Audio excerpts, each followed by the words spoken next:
Hi, Kerry here with Best of Us in Retirement. It's tax season, and this is the time of the year when I look at my investments, look at my income taxes, and say, what can I do to avoid paying so much in income taxes, or at least postpone the payment to where maybe I'm not making as much money and I can pay in a lower tax rate. So what I want to do today is share with you a strategy I've developed to help me postpone income taxes on my required minimum distributions. If you don't know what that is, it basically says, the tax law says that I can contribute to a 401k, a 403b, an IRA up until I'm 70 and a half, and before I'm 70 and a half, and actually on beyond, it grows in that what is called a qualified account, a 401k, a 403b, an IRA, tax deferred. That is, it grows, and until I take a distribution from it, I don't pay income taxes on it. That gives a real advantage in that those assets grow and compound annually without any taxes coming out. But then there is a payday, and that payday is once you turn 70 and a half, the year you turn 70 and a half, the next year you have to take your required minimum distribution. So if you turned 70 and a half on or after 12/31/2019, you have to take a required minimum distribution this year, and you will pay taxes on it on your incremental tax bracket. So, in other words, this adds to your current income, and if it pushes you into a higher tax bracket, so be it. That's what happens. So it takes some planning. I have found a way that I use to basically postpone those taxes. And what I want to do is share with you how I'm going to save roughly, let's see, what is it? $9,387 this year in income taxes. Taxes I will not pay because of this strategy, and that's what I want to share with you.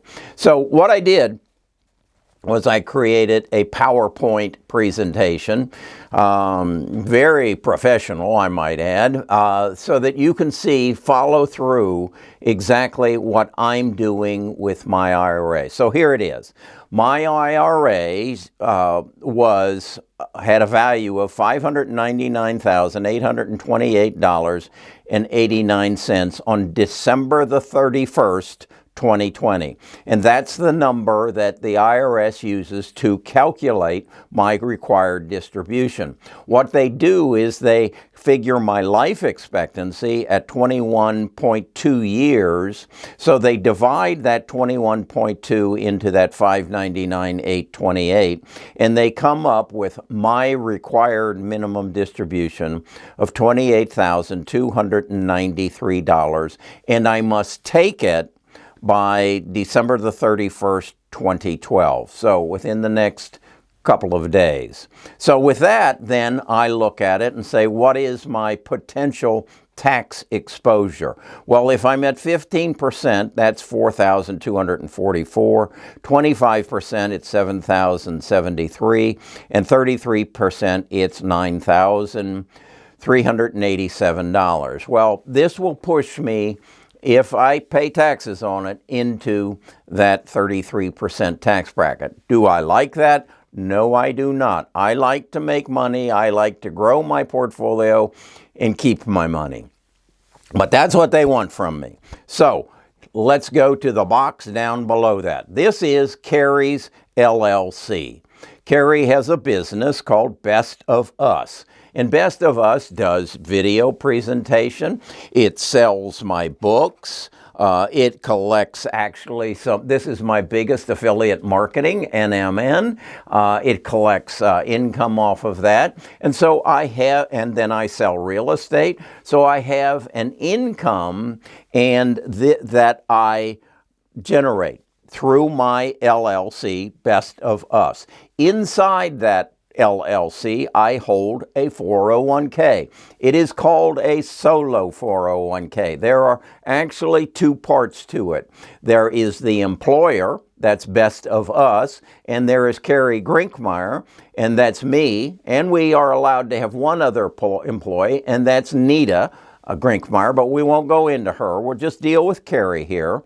So under that solo 401k, Carrie is allowed to contribute $19,500 per year to that 401k.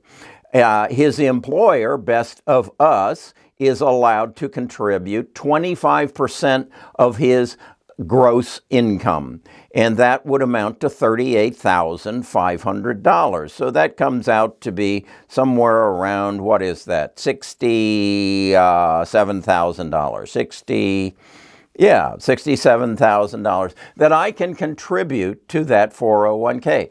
Well, part of that contribution is going to be my distribution of $28,293. So in essence, what's going to happen is I will go to my IRA, I will take the distribution, I will put it in my joint account, a non-qualified account, and then I will move it into my solo 401k.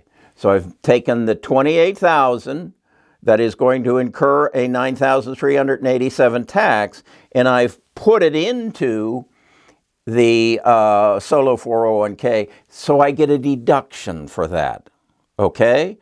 I deduct it from my income, and in essence, that then saves me that tax. So I'm going to take my required minimum distribution, I'm going to move it into my Schwab account, where I hold my 401k, and I will avoid that $9,387 of income tax.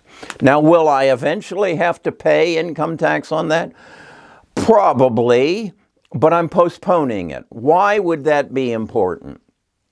Well, as I get older, I'm probably not going to be able to do as much real estate as I've done. I'm probably not going to be able to do as much videos as I've done. So my income will come down. And as my income comes down, my tax level comes down.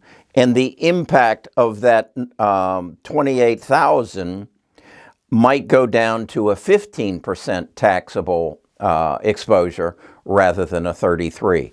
That cuts it in half. The other side of it is I might die, and then my heirs will inherit my 401k and my IRA, and now it's their problem. And I hope they are as astute as I am about how to create a solo 401k and how to create income, and they just turn around and do the same thing. And then my grandchildren do the same thing. And we just keep moving that taxable income or that taxable exposure from one IRA to another 401k. And we just perpetuate it. And all I have to do is teach my family to do this. And it will go on for generation after generation. What I want you to know is our tax laws are made by some very wealthy people and very astute accountants. And they build within our tax code to help them avoid, if not totally postpone, exposure to income taxes. The biggest opportunity to this is in real estate, and this is why I'm looking at buying a house on the beach or a condo on the beach, because again, you can shelter income inside of real estate, and I'll do some more videos on that. And you must as a retiree get a side gig, set up an LLC. Set up within that LLC, a solo 401k. If you don't know what that is, subscribe to this channel and then hit that bell so that you get notified every time I come out with a video, because I'll teach you how to do this. I'll teach you, and it's not from book learning, it's from practical experience. I'm a retired financial advisor. I advise people not only on how to make money, but also how to keep money by using the tax code to your advantage, and then ultimately how to create family wealth. As you can see, that 401k is just going to keep growing. It's not, even though I'm going to take $28,000 out of it this year, it'll continue to grow because I invest it very astutely, and it will continue to grow. And then my life expectancy comes down, comes down, and so I have to take out more each year. This is managing your taxes.